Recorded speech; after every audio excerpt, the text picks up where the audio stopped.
Oh, my green screen looks shit. Oh, we're live. Look, what's Yeah, happening? West Ham Fan TV.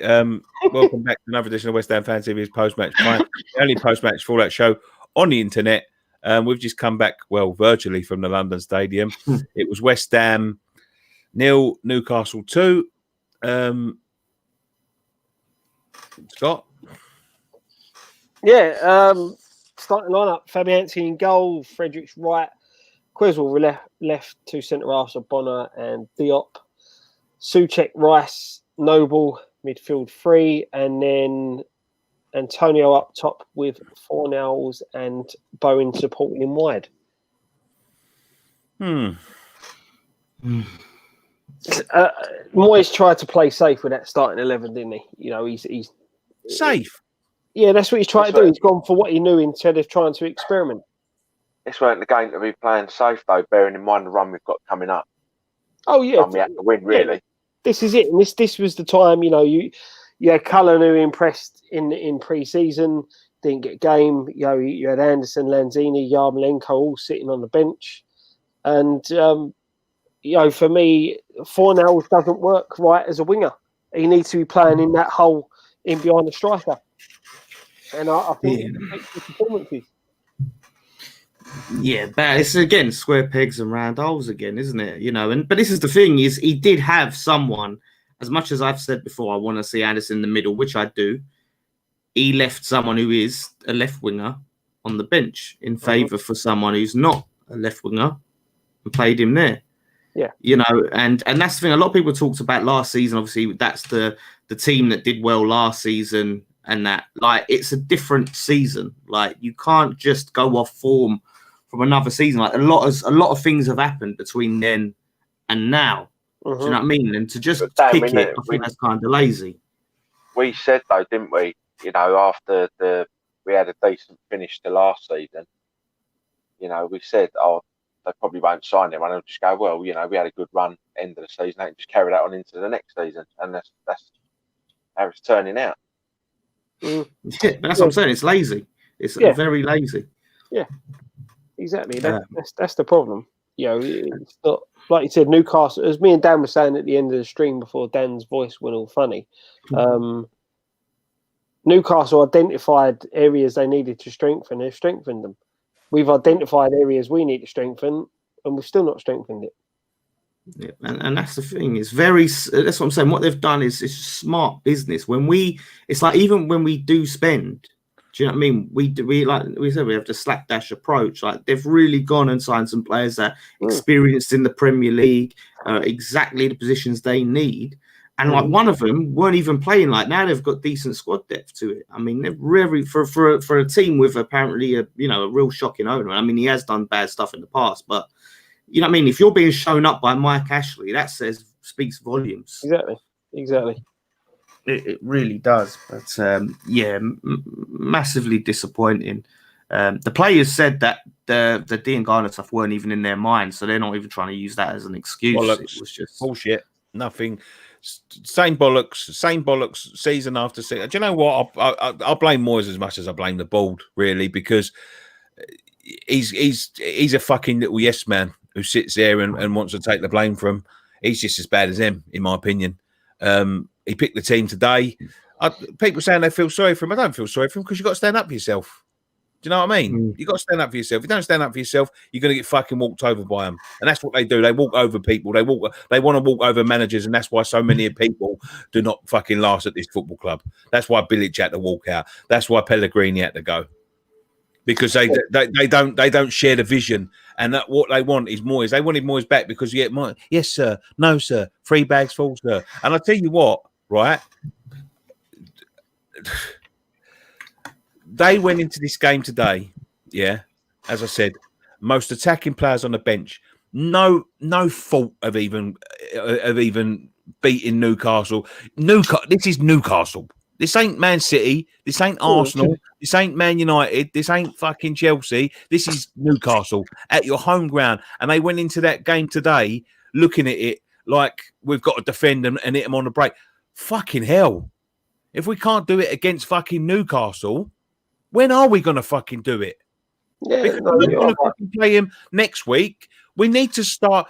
Look, I don't care about well, obviously I do care about the fucking transfers, but the transfer window is still open. There's still signings can be made. Look, if this don't wake them up, what will? Nothing will, because they've had the same shit. This is the same thing for 4 years, over and over and over again. The same fucking stuff over and over and over again. They don't learn from their lessons. You know why they don't learn from their lessons? Because they know what's wrong. Yeah, they know what's wrong. Yeah, they ain't got the ability, they ain't got the money, and they ain't got the fucking willingness to go and sort it out. That is what's wrong. This whole club is rotten from the top to the very fucking bottom. There's no infrastructure in this club. We're playing. The thing is, right? If you look at how we played pre-lockdown to today, you could take them 2 games together and you'd think it was the same fucking season. The only thing that's different is the fucking kit. That's the only difference. There is. He hasn't taken that time and thought, well, you know, this squad, like we've got some good players, but we're not getting the best out of the squad. We nearly went down last year. Let's try and do something different. No, copy and paste, fucking do it again. Do it exactly the same. You've done well at the end of the season when it was all under pressure, no pressure. The problem is between now and the end of the season is every other cunt has strengthened. Yeah. We've stood still. We've stood exactly. These ain't the same teams. Let's play the same team that we did against Newcastle when we got a 2-2 draw. Newcastle have had 5 players. Mm-hmm. One of them was the fucking difference today. Who always scores against us. No, I'm sorry, but it's not good enough. It's not good enough from the manager. It's not good enough. Like I talked about Southampton. Southampton last season at one point got beaten 9-0 against Leicester. They got beat 9-0. Did you see post-lockdown how good they was? Do you know why they was so good? Because the manager came in and he looked at their whole training regime and said, something's not right here. Something's not working here. We need to... He spent that whole lockdown period fucking messing with the training, learning new training techniques, going to a whole new training, like facilities-wise and all that, a whole new training program to get the best out of the team. Look how fit they looked after they come back from lockdown. Probably the fittest team in the Premier League. You know what David Moyes was doing? And God bless his soul, because I know we need fucking good souls in this world. But we've got a football club there that's worth millions and millions and millions of pounds. They can pay someone to do this. He was out delivering fruit and fucking veg. Yeah, it's not like he's got it right, is it? It's not like we're sitting at the top of the league. We're in a relegation battle. Like God, as I said, God bless him for going and delivering that. But there's many people that could have done that. Send the fucking players out to do it, because they don't fuck all. They wouldn't do nothing. No, that's it. That's the thing. We haven't used the time that we've had wisely, have we, to improve. Well, but as Nicky said, though, it's just rinse and repeat, isn't it? From the last 4 or 5, Well, we had the pre-season, didn't we? And we didn't play this lineup in pre-season at all. We played with other players. No, not once. We played with other players. I'm telling you now, Fredericks is fucking diabolical. He's one of the worst footballers I've ever seen play fullback. And I've seen some cunts. Sat there and watched Harita Olunga in his second season. I've seen some fucking terrible fullbacks, but he takes the fucking biscuit. And Diop, he's meant to be the next big thing. Fuck me, I could put on a shirt and do better than him. His positioning is fucking awful. He got fucking bodied by Carroll so many times. And the times... in the end, I don't think he fucking wanted to get near Carroll. That's why I think he was out of position so much, because he was fucking knocking him about. Yeah, but come on, we've seen Carroll through the years do that to many other... I don't give a fuck. Knock him back then. Give him one back. Look, I've said this for a long time. Diop's not that type of player, and he's never going to be. This is why he struggles when we play teams like Burnley, because he can't handle the physicality of the game. And it puts so much pressure on Bonner. This is why we need another centre-back to come and challenge. This is the thing. And the guy from Burnley, he's not the answer. You're going to try and sign someone who doesn't want to play for you. You need to get someone in who's hungry, who's looking for a club to play football, who wants to play football. And that's what we need to be looking at. But that is the problem. As we said last night, we were saying, when you look at one side of our defence to the other side, one side's got a lot of experience and you've got one decent defender having to cover the other one. The other side's got hardly any experience and things, and there's no one then to make that side stronger. You can't have too inexperienced. I know Diop's had a full season and stuff like that, but he's still young. He's still learning his trade. Fredericks, again, all right, he's sort of mid-20s, isn't he? So you can say he's not really learning his trade, but there needs to be another more experienced centre half in there alongside of Bonner. Trouble is, it's got like when we sign players, I think we sign players without much thought about how we're gonna play them. Yeah, that means like Ella was banging them in Germany, playing as a free. Yeah, and now we're asking him to play as a lone striker. That's not his style. No, exactly. We buy players and we just try to shoehorn them into our formation or the way we want to play without thinking how they're all going to operate together. You know, like Dan said earlier, square peg round holes. Yeah, goes back to the lack of plan. They're not having a plan. This is how we're going to play. This is the players we need to. Let's go and identify the players we need to fit the system we are going to play. Right, this is our system. Right, we need XYZ player. Let's go get XYZ. We don't. We go and get A, B, and C. And A, B, and C don't fit where X, Y, and Z need to be. So talking about centre backs, what has happened to Winston Reid? Because it's just been bizarre because he's been missing for ages. Then he pops up playing for New Zealand. Then he pops up playing for some American team. But he's still at the club. We loaned him out last season to the American side, and I don't know whether he's loaned out again to see it like his last year of his contract. Yeah, I don't know, but why? Like, it's just a weird one with Reid. It's just like he got injured and then we just never saw him again. And remember, we kept hearing, "Oh, Reid's back," and then it would be like, "No, he went back. Oh, we'll be back next week. I'll be back next week." And then we just never saw him. You know, what the hell is going on with Winston Reid? Because that's someone who you would at least like to have in your squad to bring on and say, maybe Diop's not doing it at the moment. Let's bring in that experience in Reid. Well, he can do it. Experience, but you know, I don't know. You've got. He's just been pushed out of the club. Yeah, but there was problems with him at the start of the season, weren't there? When he was coming back from injury, and he was allegedly the person out with Andy Carroll getting on it.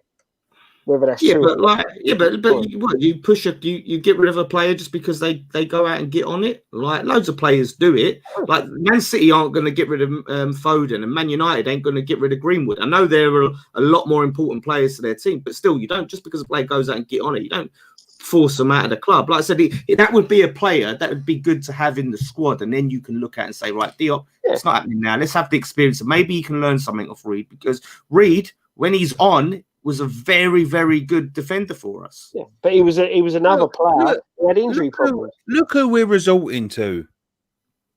Look who we're trying to resort to. Reid is finished. He's been finished for a long time. He'll never be back playing for this football club. His injuries have fucked him. Absolutely fucking terribly. Yeah. Where was Jack Wilshere today? Is he gone? Is he not? He must be gone. So that's another one at the door. That's another man down. Where was if he ain't in the squad? Where's Josh Cullen? Because Cullen was playing in centre midfield. We didn't have any fucking centre midfielders on the bench. We had a centre attacking midfielder, but no centre midfield. Like, what is going on? Like, what are we doing? Right now we're asset stripping because we're getting rid of people and we're not replacing them. How can we? Like, people keep on saying to me, support the team, not the regime. Fucking hell, nobody supports. The players don't even fucking support the team. Let alone the chairman or the manager. No one gives a fuck about the team. Why should I give a fuck? Don't keep on having a go at me for getting upset. Have a go at them for making us all upset. Yeah, this is the thing. It's every football fan. You're unhappy when your team loses. You're happy when they win. That's why we're getting upset. It's just the fact that we're not seeing any. That's untrue. That's untrue. I was quite happy. I was quite happy where we were when we was at the bowling. I was quite happy then, you know. Every now and then I'd have a little fucking whinge and moan, but I wasn't expecting anything. I've never expected anything in my life. We go to this big stadium, it's fucking ruined the atmosphere, it's ruined the club. They don't want to fucking put any money into it. All this fucking extra money that seemed to that they thought was going to magically appear on their fucking doorstep, like a leprechaun was going to walk in the door with a couple of pots of fucking gold for them. It hasn't materialised. What was their plan? Was that their plan? Was their plan to fucking go? I don't know. Maybe they thought there was fucking treasure underneath the fucking They thought it would attract players, didn't they? They attract no one, then, because you can't attract players without any sort of like basis of money. We've got fuck all. Like, how can you look at someone like Aston Villa, who have spent like the last 2 seasons down in the Championship, spending £30 million on ours and they're saying we ain't got nothing. Do you know what? They can put out whatever they fucking want on other fucking channels about where's the money gone, and I'll explain where all the money's gone. It's all bollocks. It's all bollocks. Do you know what I mean? Like they're taking it from official accounts. Official accounts can be fucking fiddled. Ask my uncle. He's a fucking milkman. He's been fiddling his fucking accounts for years. Do you know what I mean? Yeah, Nicky's just grassed him up. Well, he don't know man knows who my fucking uncle is, but I'm just saying that any fucking accounts can be fiddled. It don't mean a fucking thing. I mean nothing. Of course it does. There's no transparency with our club, with where the money goes. Let's be honest. Yeah, I mean, the thing is, you're saying about the stadium knows opening to bring better players and more money, right? A stadium alone is not going to bring players. It's what you do on the pitch and the ambition. No, but that's why we've had to pay players silly wages to come. We've had to pay over the odds wages, haven't we? But then I've said previously. What they do is this club. This is what this club is seen as now, and this is where we've got to start accepting it. I think this club is seen as a bit of a retirement home. Nobody's going to come here out their own free will. It's a mess. Everybody knows in football it's a mess. There are chairmen that don't deal with us. There are fucking clubs that won't sell to us. There are people that don't deal with us because of things that one of the owners write in a certain newspaper. People don't want to deal with us. The whole club in football terms. In the world of football, it's known as it's a mess.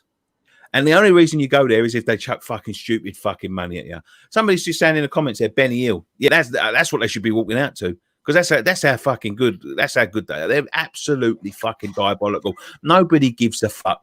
Like they keep on extending this deadline, but they're trying to convince us that it was because they had too many people on the phone. What do they? And that's one of the things that I find insulting as well. They think we're stupid.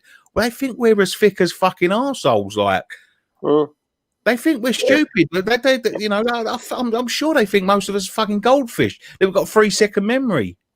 But this goes back to the waiting list. You know, if the waiting list was there of people who wanted to get a season ticket, you wouldn't be extending the deadlines for people to renew. From a business, you'd be saying unlucky, you've lost out. Like someone else has got you say because if you're running a business and you've got allegedly 50,000 people wanting to buy your product, then if someone don't renew, you're not going to go, we're a bit more time. It's a bit more time. Do you know what I mean? Like, this is the deadline. If you ain't renewed, then your ticket's gone. I'm telling you, it's going to be record numbers of people not renewing this year. More than any other year. Massively. It's going to be record number. Yeah. They won't release those numbers, but we'll know. And that's the thing. You can understand why people are doing it. You know, other fans of other clubs might be sitting here thinking, well, why? You know, we don't get it. We'd still go but it's because you don't understand. You're not part of the club. You don't get it. And, you know, a lot of people will understand it. There's probably other supporters of other teams that have done the similar thing when things haven't gone how they were expecting at their clubs. And, you know, people, you know, it's a shame to see that it's come to the fact that people are giving up their season ticket after 10, 15, 20 years of going over to the games. I think there's people been going longer than that, you know. We're talking about people 60s, 70s have had enough now and are walking away from it. It's bad. It's a bad state of affairs. There can only be. I'm not being funny on that. Then there can only be so many times you can get slapped in the face by the same person before you get them back. And that's what they do. That's what they've been doing for fucking donkey's years, mate. They've just been slapping. But give me money. It's like a bully. Yeah. Honestly.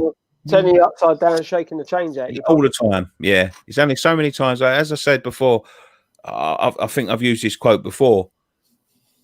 They're like, you know, people say about us administration and all of that sort of thing. I think we might have been better off in administration, if I'm honest. I honestly do. It was never going to happen, though. That was like that's just a lie. If they didn't buy us, someone else would have got. I'm telling you for a fact, if they didn't buy us, someone else would. There was other people in the mix. One of the people in the mix was that Tony Fernandez, but it didn't quite work out for him at QPR. But at least he fucking chucked a bit of dough at it. Didn't know what he was doing. Didn't have a fucking clue. Yeah, that's the thing, isn't it? We probably still would have gone the way Newcastle QPR went and probably would have got down because he didn't know what he was doing. But maybe. But maybe not. You know, it's all speculation, isn't it? You know what I mean? But what I'm saying is they come in like yeah, okay, they saved us from going under once. You know what I mean? But just because you save a dog from drowning, it don't mean you can sit there and fucking kick it up the arse every single day. Because one day the dog's going to turn around and bite you back. Mm-hmm. And that's what's happening with these fans. Like, you know what I mean? People say, oh, you fucking, if you save a dog from drowning, but every day it's getting fucking abused and abused. That's what it's like. Yeah. Are you going to tell the dog it's lucky because it got saved from drowning? I'd rather fucking drown. If I'm going to get fucking kicked up the fucking arse every day. Yeah, isn't it? It's like a quick death or slow and painful torture. Yeah, like, exactly. Yeah, exactly.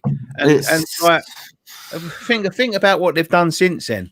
They've sold our fucking ground to some fucking dodgy consultant. I'm going to say allegedly, just because it covers me legally, but I know what I'm saying. They've sold the ground and then they flipped it the next day. Don't tell me that them cunts ain't involved in it. I don't give a fuck what anybody says. You know what I mean? Don't tell me that these players are going for all these, you know, these tiny amounts. They're underselling these players. We're buying them for one amount and then selling them for another amount. Don't tell me then the money's not coming back to them. I'm not having it. You know, and we've been talking about the secret agent this week, talking about a takeover. Get that in the newspaper. If you are serious about buying this football club off them people, get that in the newspaper tomorrow. Because if they get that in the newspaper tomorrow and they turn it down, then people will absolutely fuck it. It'd be murderous because they are basically holding us back. They ain't got no ambition for the club. They don't want to take it nowhere. They don't want to invest any more into it. They've got no money to fucking prop it up. If they don't want to do nothing with it, you know what I mean? Like, it's like a bit like the person that don't want the girl but don't want her to date anyone else. Do you know what I mean? Yeah. I get you. Yeah, exactly. I feel like we ain't really even talked about the game. That's how bad it is. Getting back to the game, you know, hit the bar twice in the first half. Yeah. You know, only real chances we really had in that first half. The first half was a little more even. Newcastle started the better, but overall, it was a bit more even, wasn't it? You know, looking back. I mean, they both had a few chances. Yeah, Shelby put one just wide, didn't he? Yeah. As well, like when Newcastle really broke with a lot of pace on that attack as well. Yeah. We faffed about it up front. That's one thing. Newcastle got a bit of pace in that side. They definitely dominated the possession. We're saying, oh, it's Newcastle ain't a mug side. No, of course Newcastle not. No mug side. So they're not well beaters. And like Nicky said during the watch along, he turned around and said, you know, Nicky said, and someone said it in the comments, far too much respect was shown to Newcastle as if they were a top quality side who were challenging in around the top six, and that's the problem. You can't be showing teams like that respect. You know, we do it against the likes of Man City and Liverpool because we know, you know, anything other than a slapping is a decent result. But you need to be. We've said this all along. I'd rather see us lose to the sides that are top in the top six if we're not challenging for the top six, but beat the teams that are in the bottom half of the table. In and around you. Yeah, Newcastle are one of them teams. Yeah, and this is the first opening game they've won in bloody 8 years. And exactly. This comes to West Ham. Honestly, I'm just sick of them cunts. I'm sick of them. Like this season, especially. Like, I was relieved when the last season finished. Do you know what? I thought it was going to get scrapped, and I thought happy days. You know what I mean? We stayed up by the skin of our teeth. I probably would have wished we'd have went down now, because what's the fucking point? If you're not going to compete in it, you might as well give someone else the opportunity. Because I'm sure that fucking Watford or someone like that would have relished being in this league again. Like you just basically we're taking up a spot. We don't want to compete. You know, as I said, our first 11's good, but we've got one idea, and I don't think our infrastructure is any good. We're training in one way. We've got one fucking formation. We play the same fucking players over and over and over again, whether it works or not. I mean, we're losing at home 1-0. We've got our record signing sitting on the bench. You know, I know he wasn't great last season, but he's here. They sold Diangana. Well, they should have sold him. But he's sitting on the bench doing nothing, twiddling his thumbs. What they do, bringing him on after 89 minutes when we're 2-0 down. He's meant to be our most creative player. As I said before, I'm no great fan of Anderson, But you got to give him. He's got to be on the pitch to be able to fucking. He didn't have long, but he looked good when he came on. Yeah, Like, but this is what I'm saying. If you're going to leave him sitting on the bench to the 90th minute, you might as well fucking shot him off for half the money. You might as well shot him off for Diangana, man, and kept Diangana. This is the thing. You are right in what you're saying there. If you're not gonna use the guy, and he's on the big money, you may as well let him go on the cheap and keep a bright prospect that may flourish or may not. This goes back to pre-season. He looked good in pre-season, and that's what you you say it's only pre-season, but that's the only you can only judge him by the teams that are put in front of him. I mean, then you've got to give him a go. Look at pre-season. Go on, Ray. Sorry. No, I was going to say he was sad, but didn't Allaire, did he put on Twitter or something? He was really looking forward to playing. He got a hat trick. It'd been supplying him well in the friendlies. The Diangana cell still doesn't make any sense to me. They must have bit their fucking hands off, because 2 days before he was in West Bromwich, he was fucking like, they was tweeting out things about how they're looking forward to see it. Like, they don't get club PR teams to do that if they're in the fucking midst of fucking selling him, because it's a PR fucking nightmare. Like there weren't even no fucking bargaining with them. They couldn't, because they must have put the bid in one day, and the next day they probably fucking. I'm telling you now, David Gold probably chucked him in the back of the van and drove him to West Brom himself.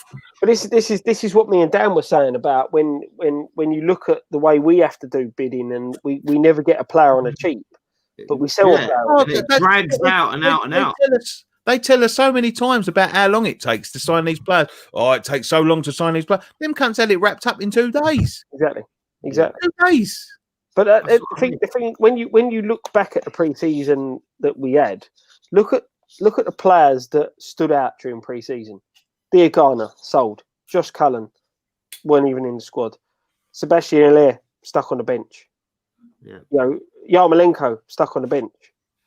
The only one that really stood out pre-season wise that started tonight was Souček. The others were either not in the squad, sold, or sitting on the bench.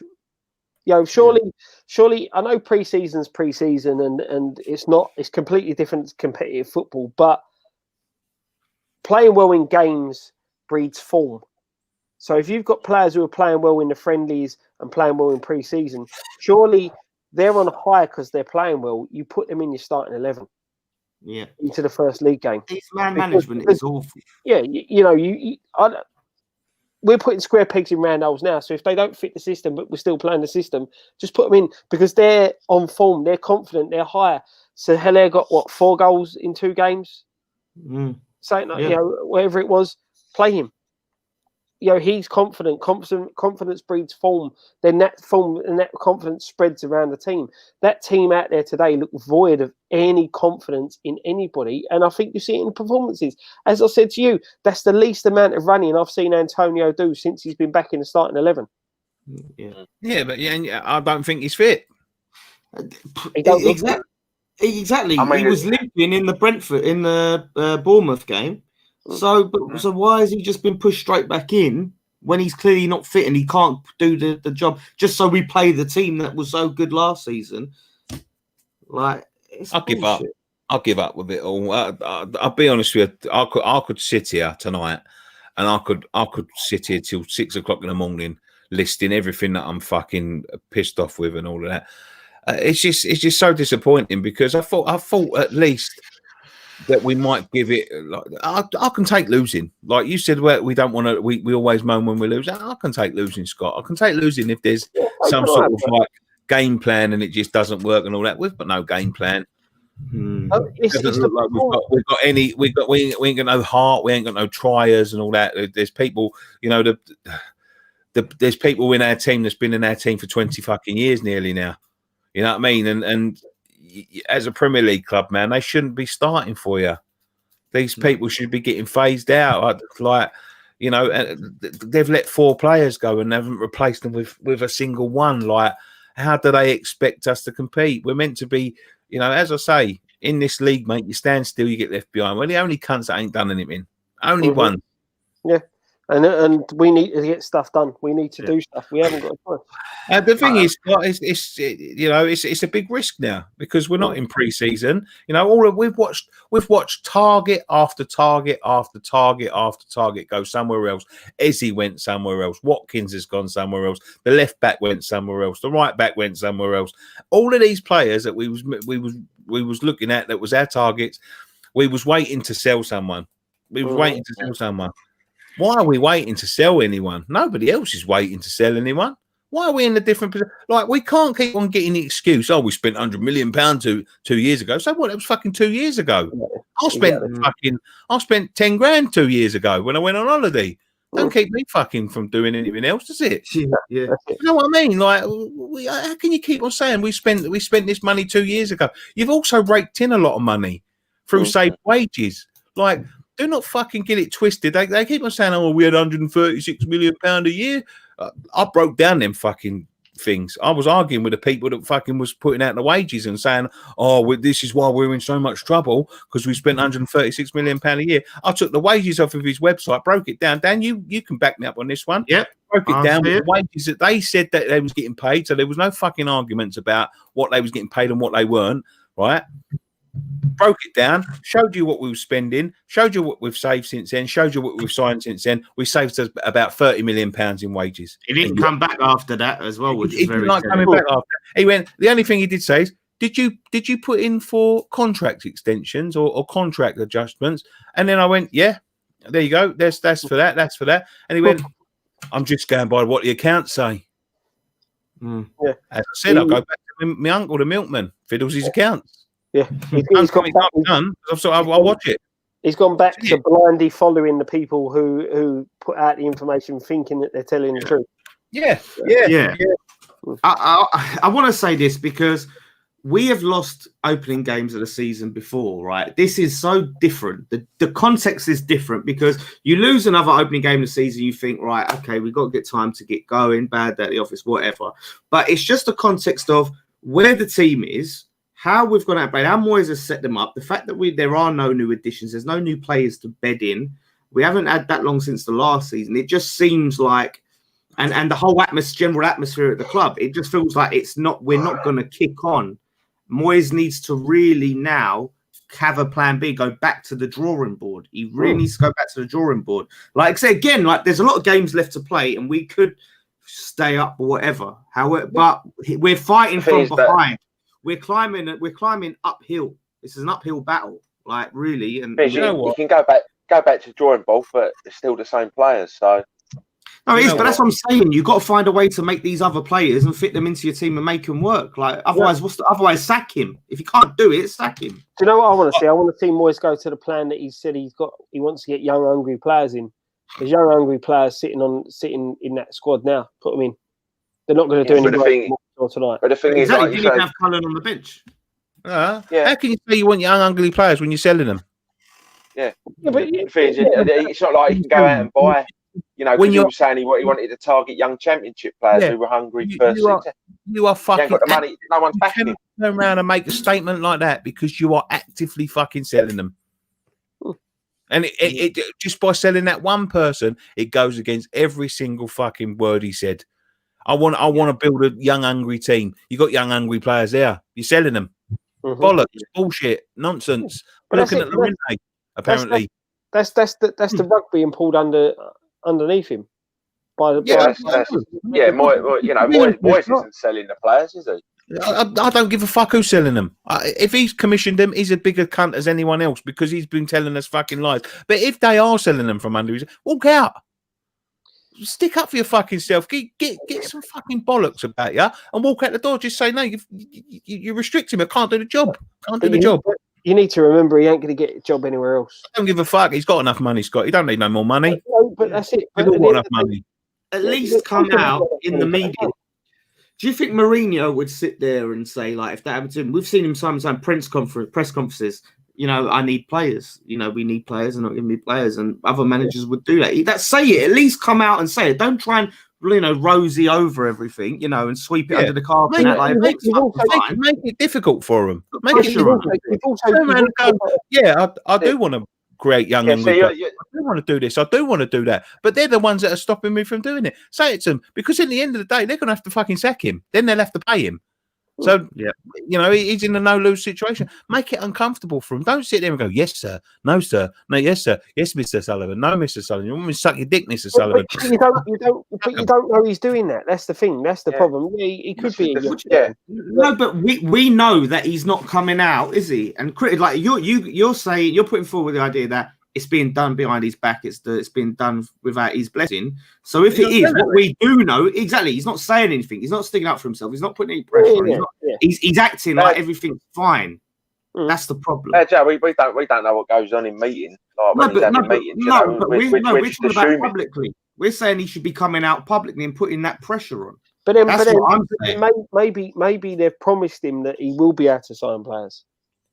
And that's why he's not come out. How can they promise him, right? They can't promise him that, because look at the Tolkowski thing. How many times we've been rejected on him? What, they promised him Tolkowski? But we know he's our player this season that we're signing him, and then like one day before deadline day, oh no, we can't get him. Exactly. It's our backer. This season's backer. That's it. That's this season's one. So now let's go and get a couple of other smaller players, smaller acquisitions, and take that excuse. We all see through this bid for him. We're not silly. But this is the thing, like, this is what Slaven Bilic had said, right? And it was the same thing. It's like, right, these are the players I want. Okay, you want these players. You can't have these players. What about these players? No, not these players. And he keeps walking down until he gets his second choice, third choice, fourth choice. And then he has to take crap. And that's the same thing. So you can promise new signings, but if it's not the signings that he wants, like if he wanted, he seemed to want Eze, and we pissed about with that. So... But is it like that, or is it more? Well, no, we don't deal with that agent. We don't deal with that football club. Have this guy with this agent. But that's another. Well, that's definitely another thing. We like this Will Salthouse, isn't it? This Salthouse seems to be, a big influence on our transfers. He fucking pays him half the fucking commission he gets. Dan, I know it's obvious. It's so obvious. It's so obvious. It's glaring, to be quite honest with you. Like, you know what I mean? It must be the worst fucking kept secret in football. It's awful. These men are clever men. They're businessmen. They ain't going to let, trust me when I fucking say this, they don't let a pound note slip for no cunt. So if you think they're going to fucking be taking like 2 million for you, Gil, but paying 10 million pound on him, and you don't think they've put in some private offshore account somewhere, you're fucking mental, allegedly. Anyway, we're going to talk about the game anymore. Yeah, back to the game. What do you think? I don't want to talk about the game. I've sat there for 2 hours watching the cunt. You talk about it. We didn't pull up on this. You see what Souness said? Nicky probably wouldn't have seen it. Souness come out and said he thinks that Wilson's goal should have been ruled out for danger. No, bullshit. Having seen it, I don't. No, it was not for me. It was head level.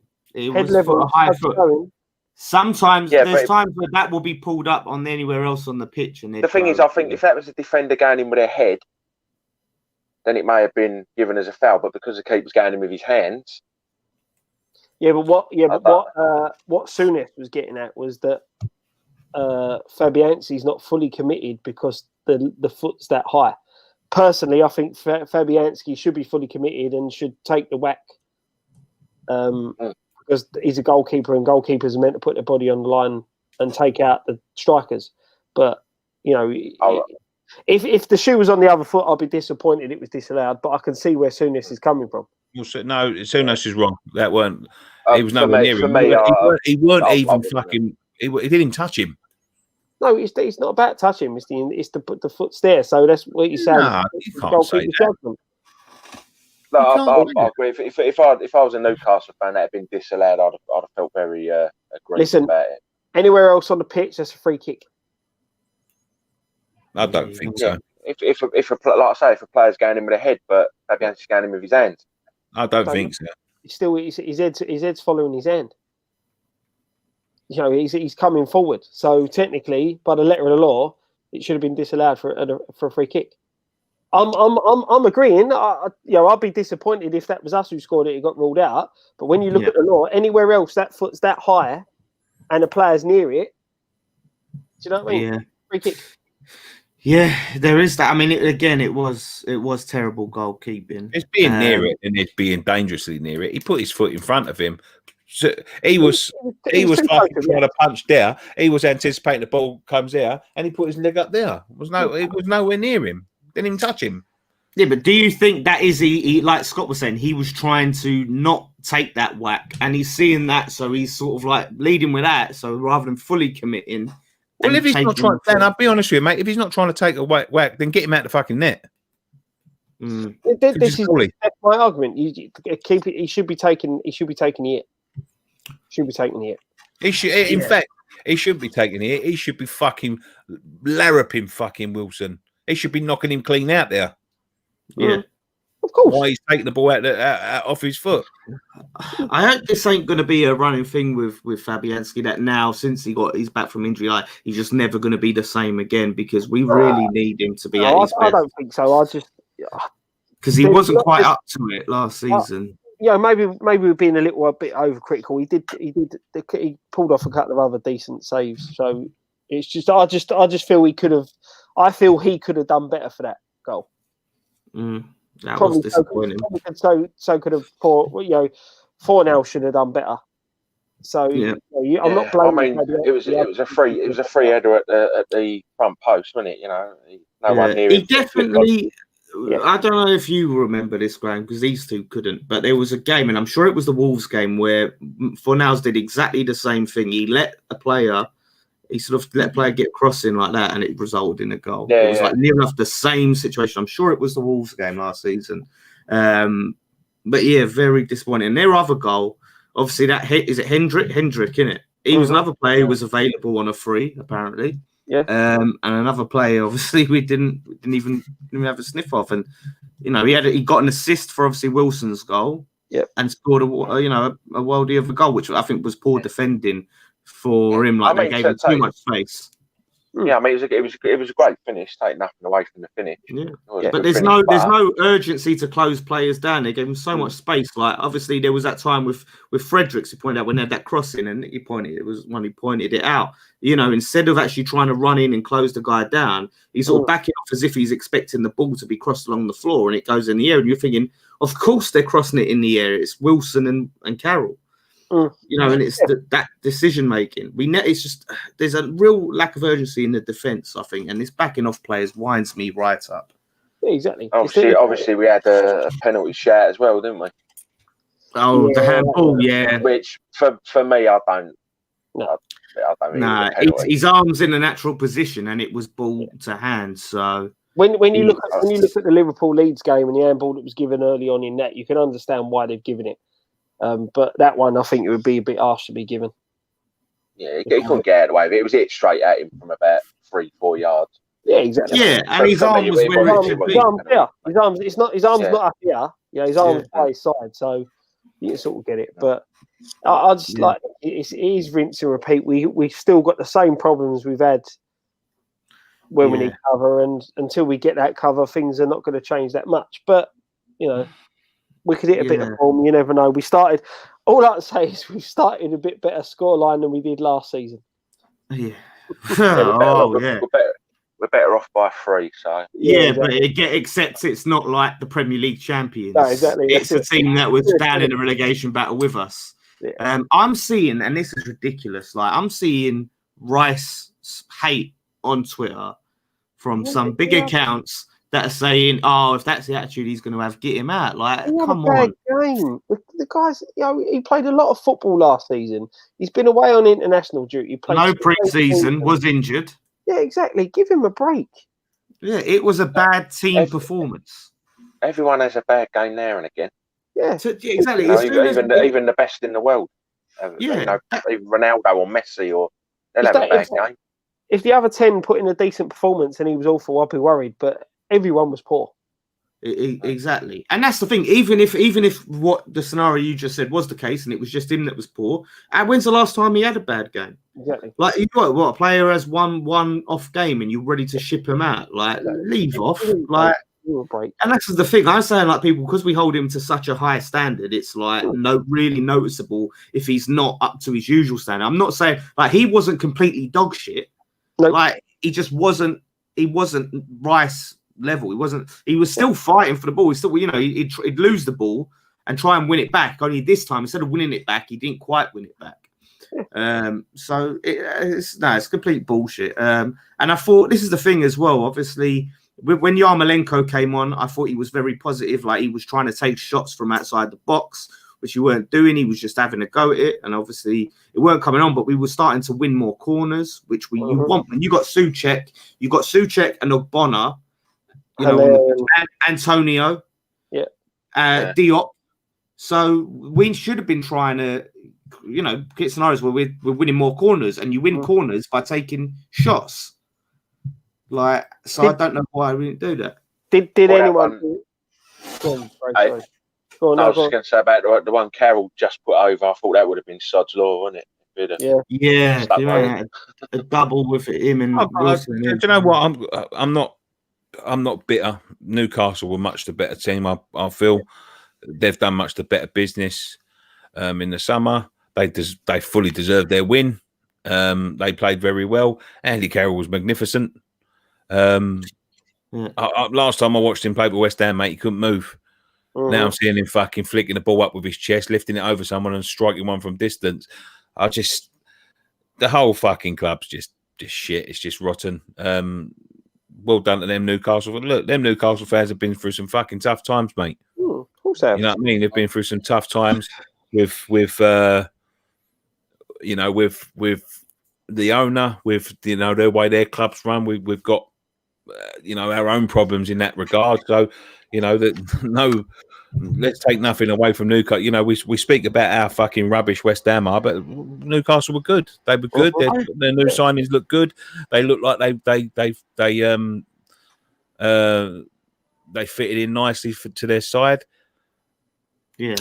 We just didn't give them a game. And this is what I said to Clinton from Geordie's down south, right? I said to say that we were bad, and if we would have been better, it's not to say that we would have, of course, easily beat Newcastle, but we would have actually given them a better game and have been more competitive, and we would have given ourselves more of a chance. Like they've got some, like I said, some great players, and all credit to them. But I think we should have at least, given them more of a game, made it more competitive. It's just disappointing, and I think he's got to make some changes, like for next game. I think we need to get people are saying it's ironic about Carroll. It's not ironic. It's not ironic. It's West Ham all because over. As I said at the beginning, West Ham to players is like a holiday camp where they come and get their money and just piss about for a little bit and all of that. They go to other clubs and they start making them work hard and expecting them to do something for their fucking cash. Actually win something. Yeah. Not just win something, but actually fucking put in an effort every Saturday. We don't demand that of our team. Pay them all sorts of money and don't demand fuck all from them. Yeah. I think. Go on, Dan. No, I think those players that came on as subs, all three of them should start. Yarmolenko, Allaire, and Anderson, because they all looked positive when they came on. They all made a difference. I don't think Noble should be starting the next game, especially what you're playing him as like a number 10 or just playing him like it's ridiculous. Like you need to be playing. I think Antonio again. If he's not fit, put him on the bench, bring him on as a sub, give him some minutes. Don't start him. Like pick a lineup and pick a system out of the players you've got available. Don't try and play players who are struggling with injury just because you've got this system and that's what you've got to play. We saw it under. How many times did we do with Carroll? When we were forced to play the two up top, something clicked. Try something new. Try something different. Yeah. And we've done it with Antonio in the past and Carroll and things like that. It's like as soon as they're back and they can kind of run around, it's like put them straight back in the team. And it just ends up ruining them because they're just constantly playing with these injuries, can never fully commit. Antonio at some point. There's over 1,000 people watching this, but I'm going to have to cut this because honestly, I've been up since 10 o'clock in the morning to watch this shit. I've been doing content since 10 o'clock this morning. Yeah, we start with the breakfast. Our past 12 at night. I think we deserve a fucking medal, if I'm honest with you. Spending all day, you know what I mean? Like we at least deserve a sub If you're here from anywhere else, go to our YouTube channel and fucking subscribe to us if you can. That'd be magnificent. Esther Sullivan on the phone. Wrap it up. It's probably telling me someone telling me to shut the fuck up because the windows are open and the neighbours are probably knocking on the door. Yeah. You know what I mean? But it's drop us a sub. We've got a Patreon. You can support the channel on that. We'll get exclusive content out and all that. All of this stuff tomorrow will be up in audio form. Morning after the night before. Turn your notifications on. Check out the fan cams as well if you have the fan cams. Check out the fan cams. Check out our t-shirts. There's still 20% off. Might even fucking increase it to 30% off after that. Yeah. I feel like I'm a bit depressed. You're deflated, mate, aren't you? It's only the first. It's only the first game of the season. Don't worry. It's like I said. You've been for you. You've been around the game all day. You've been the build up. You've had the optimism going into it, and all that. And then it's just the results. Just the performance. Not even a result. The performance has just sucked the life out. The microphone just fell over. That's summed up the day. And it was such a key. It was such a key game, like to try and get these 3 points, knowing the run that we had. And look, of course, we could get some shocks in that run. However, you've got to look at what's likely to happen, right? What's the most likely, and you've got to win the games where you think you have the best chance of winning. You've got to try and get the points then. And now we're going in after that. It just you end up in this sort of negative mentality. The players, the mindset, and we're going into the Arsenal game where they've got players like Aubameyang and Lacazette, and do you know what I mean? Do you know what though? I can see like lots of Arsenal fans are always in their content. They talk about, we're so excited to play you next week. That's where Arsenal start to slip up. So don't fucking catch your chickens before they hatch, mate. You saw that last season when they played Brighton. At Brighton. Yeah. Their players think they've got a right to win games just by walking in. They're much stronger at home, though. That's the problem. Yeah, they do look good. They're a good side when they click, but they've also got players in there that have got mistakes in them. So yeah, it's one of them. But Charlton first midweek. Oh shit! Yeah, that's a game for me. We can't afford to lose. Yeah, if we lose that, mate. Yeah, that's what I'm saying. I think that'll be lose that. I think we'll be in a 10-ton worse position confidence wise. We've got to get something positive out of that game on Tuesday to go into the Arsenal game. Yes, absolutely. Okay, we're going to say goodbye there. Thank you very much. As I said before, if you're new around here, subscribe, hit the like button on YouTube, follow our page if you're following us on Facebook or on Twitter. Nicky's wrong. Wilson's foot was too high. End of. It wasn't, because it was a goal. And they've got people looking at it. So, go and have a look at all of that sort of thing. Check out, as I said, check out our Patreon, check out our t-shirt store. Links are in the description down below. Thank you so much for bearing with us through this tough time. Congratulations to any Newcastle fans in there. We'll see you next week, Arsenal fans. One thing left to say. Come on, you are. Come on, you are. Ground fell over.